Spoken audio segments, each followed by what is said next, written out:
Welcome, everyone, to the Nerd Journey Podcast, episode number 173. We're joining you every week to talk IT career progression and bring you the advice we wish we'd been given earlier in our careers. I'm your host, Nick Cordy, at NetworkNerd_ on Twitter, filling in for my normal co-host, John White, at VJourneyman. We are a couple of pre-sales technical engineers with backgrounds in IT operations. We hope our career discussions will be vendor neutral, relevant across disciplines, and remain timeless. If you're enjoying our content, please drop us a positive review on Apple Podcasts or wherever you subscribe. And if you want to get in touch with us, tweet or DM at Nerd Journey.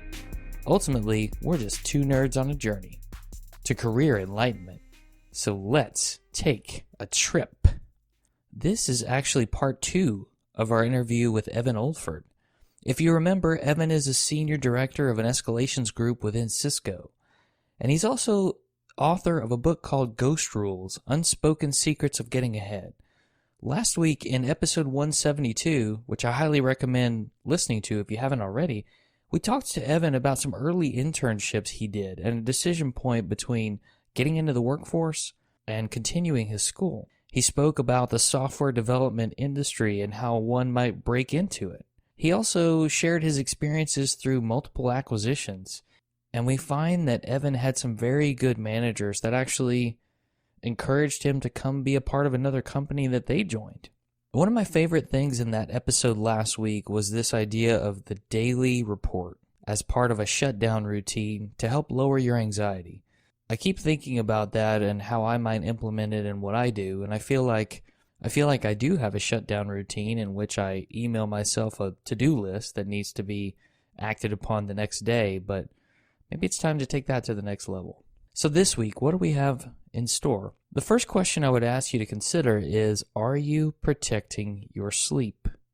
If you're like me, you probably aren't getting enough sleep most of the time, or some of the time at least. So Evan's going to give us some tips on how we might be able to do that a little bit better. Maybe you, like many others, are also plagued by perfectionism. Are there some ways that we can help fight or combat the inner perfectionist and get to what I might call good enough?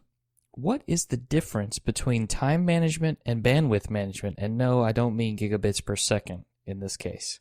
And we've heard a lot of people come on the show and share advice on documenting our work and our achievements as a way to help show our management teams what we've been up to and a way to get promoted.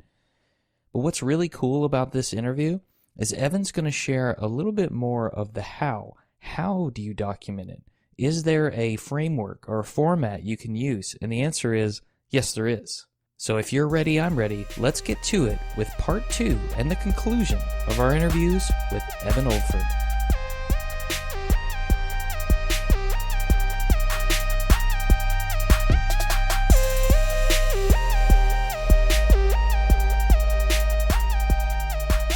I listen to a lot of podcasts and a number of people who kind of highlight being mindful and everything. They talk about journaling, and it's like, I should start this. Wait, I already do this. And so I kind of connected the dots, and I was like, okay, well, maybe this is why I'm able to sleep so well at night. Well, it's interesting because sleep is another thing you talk about in your book. We should try to protect it. I mean, I don't know about you, but seems like lack of sleep is even more prevalent since the pandemic hit, and the feeling that workdays have just become longer. For those of us who have a lot of remote meetings, there are just more meetings. Absolutely. Than there were before. What have you done, Evan, to help prioritize your sleep? Well, you have to schedule it. I forget who said this, but if you want to do something, you put it onto your calendar. I actually do have a block on my calendar when I tell myself I need to go to bed. With the pandemic, I think the lines between work and home get really blurry. Being able to build those or set those boundaries on, okay, this is when I'm going to be on, this is when I'm going to be off. And there is some tension sometimes there, but for the most part, you can set ground rules on where you can implement those boundaries. And you need to be able to be comfortable to be able to do that. Of course, you need to ensure that you're accessible for a large portion, but the one thing you cannot compromise on is sleep. I have that scheduled on my Outlook calendar. Now, do I go to bed right then all the time? Probably not, but that's my intention. And if you don't set the intention, then you might not follow any kind of routine, and you end up, like some of us who are like, okay, I'm going to go to bed, it's 11 o'clock, or, I actually stayed up to 1, and this fluctuation in the bedtime and possibly the wake time can actually give you jet lag, according to sleep psychologist Michael Bruce, who wrote The Power of When. Speaking of books, I highly recommend Why We Sleep is another excellent book, and it'll make you actually want to go to bed in a good way. He outlines a number of ways people sabotage their own sleep and stuff like that, and so I'm a big fan of sleep. Does this mean I have to decrease my coffee intake, Evan? Because if it does, I'm going to have trouble. Absolutely. Opportunity for improvement then. If I'm someone who it's about time for me to go to sleep and I just I can't shut my brain down, is that where you rely on the routine, the shutdown routine, or some other tactic? So the good news is if you do the routine, you generally don't get ruminating and wrapped up and you're all amped up. You feel like you're done. It's out of your head. But I do find when I have my mind is racing and on a topic, I do find it is best just to start writing it down to kind of get it out. And it seems to short circuit and stop that racing. If I choose to go to bed and get a reasonable amount of sleep, right, instead of finishing the task that night, how does the sleep you got make up for the work you didn't do? I don't know about you, but my inbox of to-do list never goes to zero. So trying to strive to that, you kind of have to embrace it will be there in the morning. And certainly there are deadlines where you have to press through and cross that, but generally understand that there will always be more work, and work generates more work. Just hit pause, know that it's going to be there. Actually, I do find sometimes I'll intentionally work on a technical problem or something like that before I go to bed, knowing that I can't solve it. And I do find that usually in the morning, I have some sort of epiphany and breakthrough on that. And so I find all roads lead to sleep. That's that subconscious deep work your brain's doing, right? Yep. That's so cool. I find that, at least for me, it seems like the times I'm fighting the hardest to push forward and finish this thing rather than sleep is probably the time I need the sleep more than I need to do the thing. Unless it's, like you said, burning down the house, deadline, I must hit this, there's no flexibility, then, well, you just press on, right? Brew the coffee, keep going, right? Or maybe don't brew the coffee, just keep going. That point you made about it'll still be there tomorrow goes in line really well with your idea in the book of achieving work that's good enough. Can you tell us a little bit about your thoughts there? I think most people, I myself, do have that inner perfectionist where they need to get everything just right. When you look at it, you have to kind of prioritize what is most important, because typically in a very dynamic environment, you cannot do all the work on your to-do list to the standard of perfection. And so you have to be able to figure out, okay, is an 80% solution to this good enough? Some individuals will keep polishing that nugget over and over, and frankly, it's just good enough. And so it frees up some more bandwidth, because there are certain projects where you need to go deep and you need to have the precision on it so you can focus on that. That is a higher priority. And I would say on a task, you kind of have to look and see, is this acceptable? Is it perfect? Absolutely not. But is it acceptable? So that you can put that aside and get on to the next thing. And I find individuals, they get wrapped up with kind of that perfectionism, and they do really good work, but on a smaller body. And speaking of other books, Seth Godin's book, The Practice, kind of highlights that as well. You want to be shipping your work, and so be able to go and get a good volume through. And you have to be able to hit pause on your inner critic and be okay with that. So that way you have more bandwidth to do the important and deeper work on the things that are most important. Are there any specific things that you've had to do to silence the inner perfectionist? Oh, it is. It's tough. I know that. I'll go into a bit of code and like if it's not formatted right, I'll have to reformat it. Is that a good use of time? Absolutely not. And so it's a struggle. But I think you have to go and look at and say the result that you're looking to get at the end of that task. Find out where it is mentally in the priority. And so is this a high priority, low priority, or is this just kind of confetti work here? And so, yeah, you kind of have to take a step back and look at that perspective. Yeah, that makes sense. And like you said, bandwidth maybe more so than time management. Yep. Can you just comment on what you mean by the difference? The science and techniques on time management, there are many you can use, like Pomodoro technique and all kinds of different ways of productivity on kind of slicing and dicing your time. But the bandwidth comes to, okay, mentally and kind of what can you accomplish in that. And so if you focus on, okay, what is going to be zapping your mental energy, could be a cognitive task to complete, that there's only a fixed amount there in the day that you have. And so you want to be able to exploit that bandwidth as much as you can. And so this is maybe one technique I highlight in the book is around a routine. Certain routines that maybe take time and energy, mental energy to do, you come up with a system to short circuit that. So that way you can not spend as much mental calories. The one example, marquee example, if you look at Steve Jobs, why did he always wear a black turtleneck?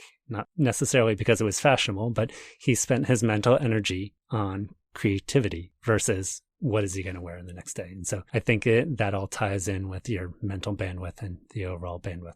And this reminds me of Chasing Excellence by Ben Bergeron, where he talks about the cycling team who wanted to get 1% more efficient, and they felt like they would hands down destroy the competition. And so they looked at the kinds of pillows, the way they wash their hands, this aggregation of marginal gains. Even though it seems like picky and simple, you may be like, oh, well, that's Steve Jobs. Well, is it that crazy? I'm no Steve Jobs, but one thing I do in our household, we have a meal calendar that helps. And so at dinner time, we don't say to each other, what's for dinner?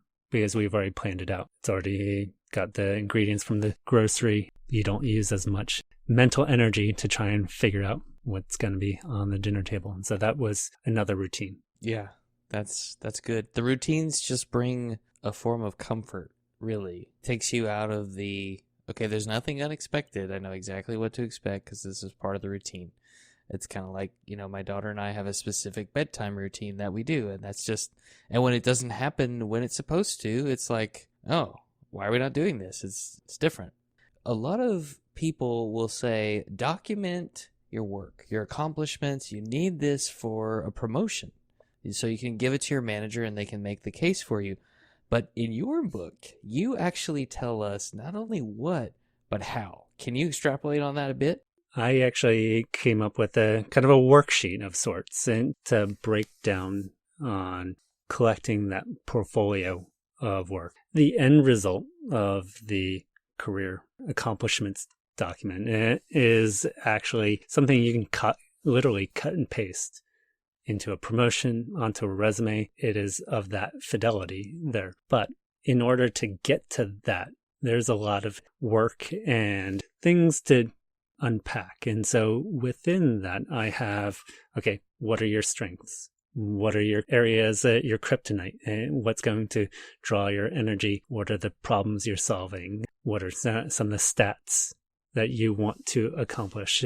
And just working through that, I found is a helpful way to add structure to collecting all the activities that you're doing and be able to distill it down and put it into the document. Because invariably, if you stay at a role long enough, you'll come up for a promotion or something like that. Or even, let's just say you're switching roles and you have to ready your resume. Relying on your memory on all the things that you've done is not effective. Can't remember it to a good degree, and you end up with just a so-so accomplishment. Most people will label their responsibilities. They don't highlight, okay, what did they accomplish? How well did they do it? How did they do it? And so I find the way of capturing it on a regular basis. And when I say regular, I do it on a monthly basis on my career accomplishment document, and it's never done. It is a practice so that I don't have to only rely on my memory. Some of the projects, if you are trying to do that, are a year, 2 years old, and your memory is not that good. Yeah, monthly basis. That's pretty good. So part of the routine, something you put on your calendar, I'm guessing, right? You're a calendar guy. Yep. I believe it's the first Wednesday of the month. I block off about an hour to go and do that. Nice. And how long have you been doing this practice, Evan? Just to give people perspective. I picked up some of this from the Manager Tools podcast. They suggested it a little bit. I'm trying to think. It's probably going on a decade or so. And it's actually kind of fun looking back at what I've accomplished, but also in some portions, I've highlighted goals. And it's almost a self-fulfilling prophecy. When you put it down there, subconsciously, your brain starts wiring ways to make that happen. And so it's kind of a fun thing to go back and look at something that was 7, 8 years old and be like, that was a really cool accomplishment. And it kind of helps you find your gratitude, right? I'm thankful to get to do this work. I'm thankful I was able to fulfill that goal, finish these tasks, and maybe that goal was something that I thought was completely impossible or not that possible for me to reach, but I did. Yeah, I'm a big fan of gratitude, but more than just the gratitude, just the sense of accomplishment helps energize you.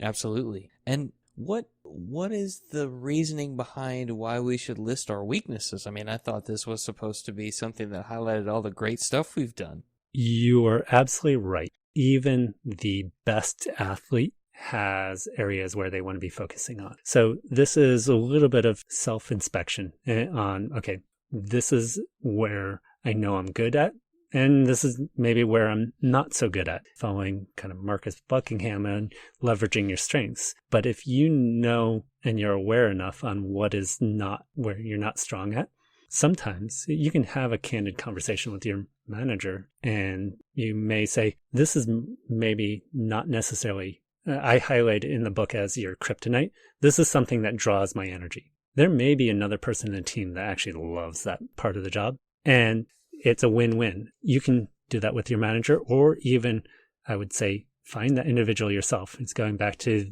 why do you want to build those relationships? You may find something that someone's incredibly good at, and you can kind of pair with them to be able to accomplish that. I would also say that with the development area is you should still be working on it. It is not necessarily where you're going to capitalize. That is not going to give you a promotion if you work on it, but it's probably something that will keep you from it. And so you should be able to be working on that area and demonstrate how you're maybe making progress in that area as well. And would the progress in a development area, would that also be something that's a candidate for your daily update? Not necessarily so much. Now, that can work into just kind of your overall journaling. Typically, the daily update is a little bit more. So it could. Let's just say if there's something that you learn that other people can benefit from. So you could do that, but I probably wouldn't be focusing that avenue for that update. Got it. Yeah, just ask so people can clarify it in their minds. And I like what you said about finding someone else who maybe something you despise or draws your energy as a strength for someone else. You also talk about delegation and learning how to do that in the book. And I think that maybe lends itself to being able to better delegate tasks. Yes, depending on what hat you're wearing for delegating. I think from the managerial hat, recognizing that when you delegate, you are still accountable for the result. You're not necessarily off the hook. You're relying on someone else to be able to follow up and complete it. But it is still up to you to make sure that it's going to be accomplished, delivered on time to the standard. That's part that you need to do. also some tasks you may want to delegate to the floor where there is not any value. And there are times when you have a report or a task that maybe you're doing and not quite sure if anyone's reading it or anything like that. And so there are times where you may want to say, this is not of value right now. And you stop doing that, and be interesting to find how much you can do on that. And you can actually just stop doing it and see if no one actually cares and responds. So I'm interested to get your thoughts on this. Speaking of not doing things, sometimes we have to lay things down and stop doing things that we've done for a long time. And you get this sense of loss aversion sometimes, like, oh, but like this is a part of who I am and I've been doing it for so long. Like I led this community group for so long, or I've been ingrained in this social circle for so long, I can't stop here. But maybe you have found that you really need to. Any thoughts on that psychological impact? It's tough. It's tough letting go. I think this is where sometimes you have to take a step back and assess, okay, it is a priority, but it may be below the line of priorities. And in some cases, you may just have to say, I'm putting it to the side because it is number 13 on the top 10 list of priorities. And so you'll want to be focusing on where are things important. Do you think people have this perception that if they've listed something as, okay, I've been doing this for so long, and then they take it off the worksheet, right? You take it off the worksheet because you're not doing it anymore. It feels to me like there's this sense of, oh, well, I'm doing less now. Doesn't that look bad? It goes to that bandwidth management so that it fills in another area. So some people just continue to do that, and they feel like they should get rewarded for continuing to do that. But it still goes back to it might not be valued anymore. You are absolutely right. They are doing less, but they're not delivering additional value by doing that anyway. So you just freed up a big chunk of time. Yeah. It goes back to our discussion earlier about value to the organization. And of course, you could extend that to greater technology community, your family, all the things, right? That's good. Absolutely.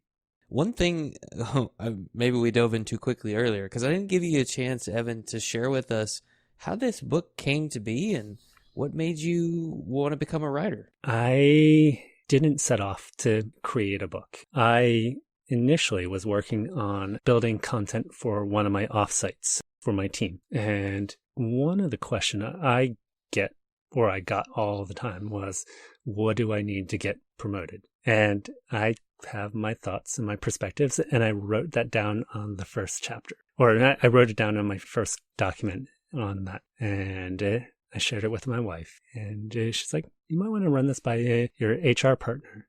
And I had a great relationship with my HR partner, and I gave it to her. And she was nodding her head. And she's like, this is good. This is real good.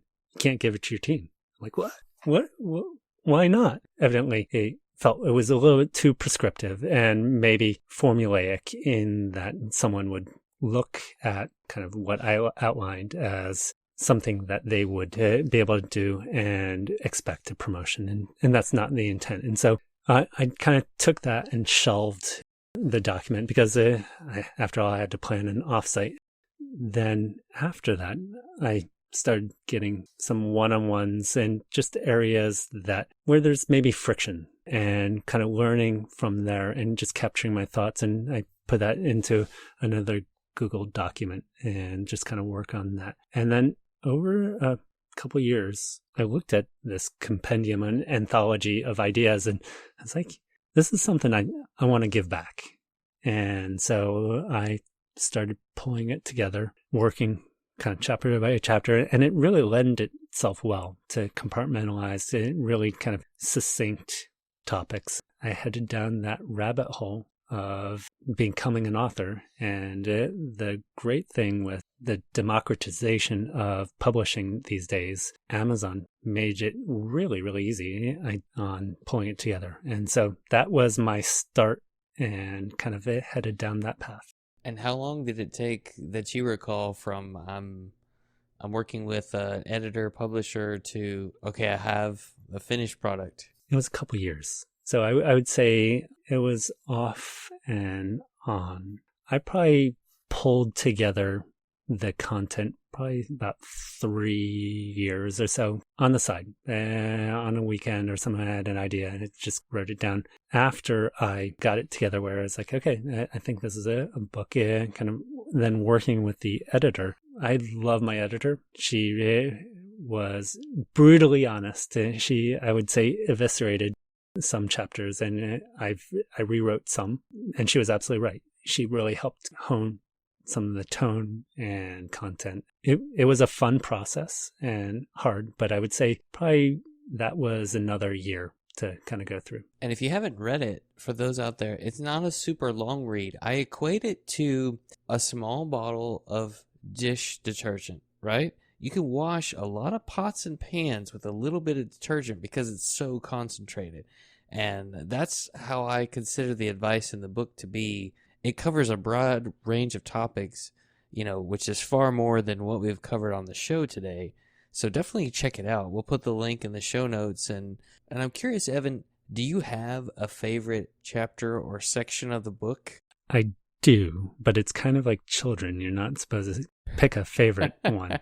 Well, don't worry. We're not going to make you pick a favorite kid, I promise. Obviously, the first chapter, or to getting ahead, kind of what you would do, that really kind of was the kickstart that inspired all of this. But if I were to choose one that I liked that seemed to flow best, was ceilings. So in your career, there are many different ceilings that you'll bump into. Or some of them are with respect to looking at where the structure of the business or kind of where you are. That one felt really fun to write, and I was really happy to share that with folks. Definitely a good chapter. I like it. Talks about breaking out of a bad situation, how to know if you need to stick it out or not. It's so thorough, yet you were able to keep an element of brevity that just blows my mind. So highly recommend.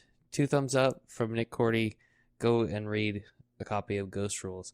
And we'll put if it's okay with you, Evan, we'll put your social media info in the show notes so people can follow up. Maybe they have questions.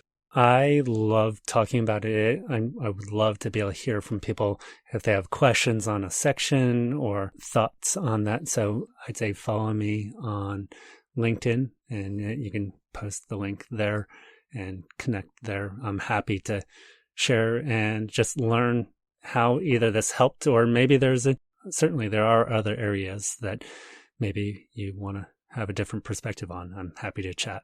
And since you've now written a book, that's a big deal. Do you see yourself continuing to write, maybe, or? So yes, I do. And I don't have another book genre yet. I find the process to really kind of clarify the thought. This is a skill that everyone, I think, can work on and improve. The written communication is a good skill to have. I do plan on doing that a little bit more. I have another chapter that I am still working on. It's called Reading the Room, that I want to get in. It's not quite ready, and I may put it up on LinkedIn to get feedback from folks to see. But I think that's another thing I probably would augment and add to Ghost Rules. It's so hard. Like you put out version 1 and you immediately start to think about, what does version 2 look like? I could see that. Yeah. As we get close to a close here, Evan, let's go through any parting thoughts you have, or any thoughts maybe on the manager versus director lens. I would say really looking at how can I give back and clear obstacles for my organization. And that's, I think, the big difference on those leadership positions is seeing how to invest more on the growth and the upward mobility of the organization. Any thoughts on what might be next in your career? I am loving what I'm doing. I wouldn't necessarily look at saying, hey, let's change it up. I think I'm fortunate. One question a lot of people say is, especially in a hot market where there's really generous compensation packages getting flaunted around, people often look to see, okay, what should I be doing next? What should I be looking for my next gig? And My advice is to find a manager that is looking to invest in you. The technology is not as interesting from that perspective because it could be a cool company with cool technology, but if you have a jerk of for a boss, there's no longevity there. You're not going to be happy with that.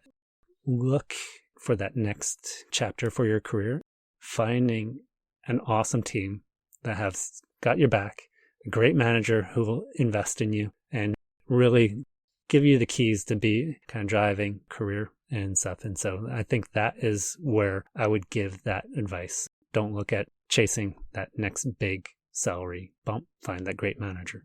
Right. It's not always about the money. In this market right now, there's some really, really big packages floating around. Oh, yeah. Oh, yeah. I've heard of a lot of people making a change and getting big bumps. Yep. Well, listen, Evan, thank you so much for your time, for joining us on the podcast, and we look forward to hearing where you go from here. Appreciate it. I'm so thankful that you invited me on, and so I was happy to share my thoughts.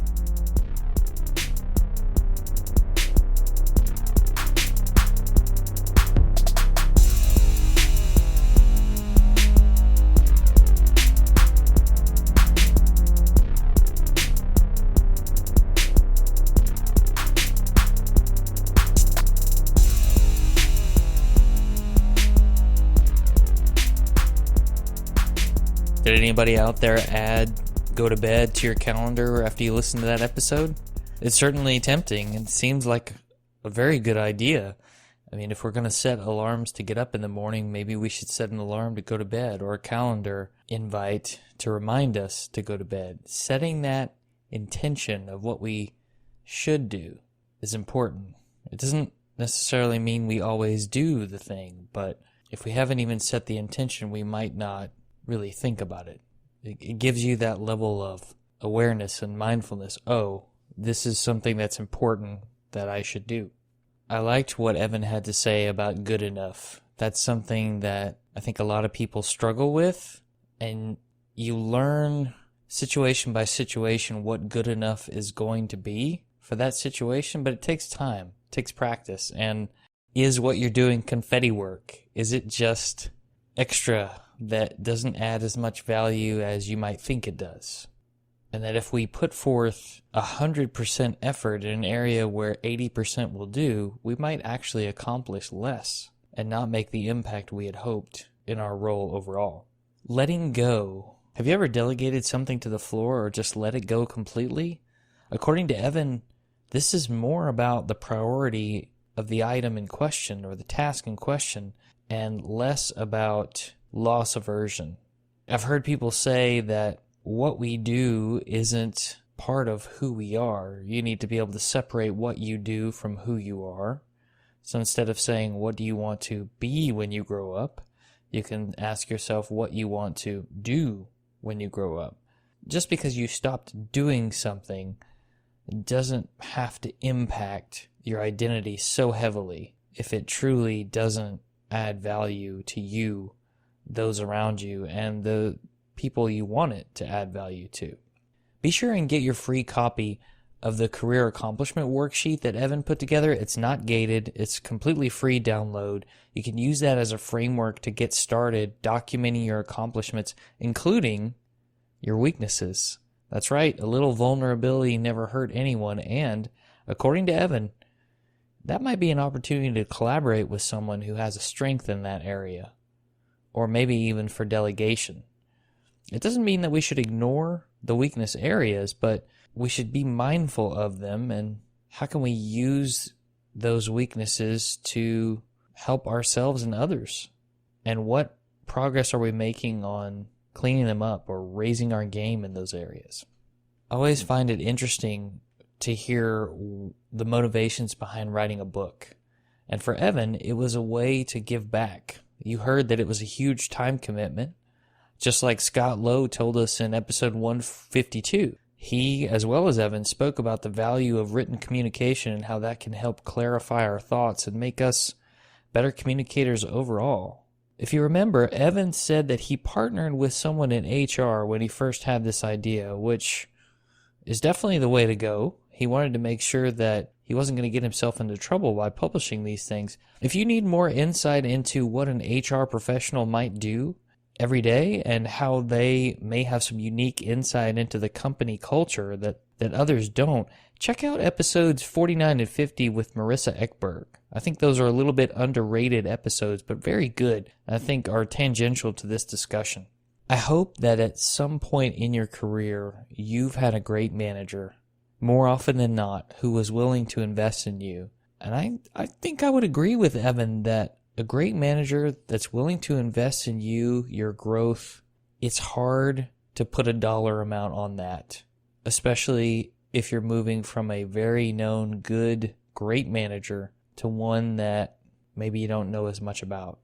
It's very obvious that Evan found great managers who encouraged him to do more, and encouraged him to change companies, for example, move to that startup that he spoke about in episode 172, and even to pursue leadership. We'll make sure the links to the career accomplishment document, as well as how to get your copy of Ghost Rules from Amazon, and Evan's list of suggested reading with ratings, put all that in the show notes. And remember, Evan also said that he would love to hear feedback. If you've read the book and have some feedback for him, he'd love to talk to you about it. Or if there's something that you want a different perspective on that he can help with, feel free to reach out to Evan. He's a great guy, very approachable, and happy to help others. Speaking of feedback, just a reminder that we'd like people to subscribe and give us a positive review on Apple Podcasts or wherever you're listening. We want to know if we're being helpful and are always looking for interesting questions to ponder. We're collectively on Twitter @NerdJourney. Farewell, listeners. Tune in next time as the journey continues.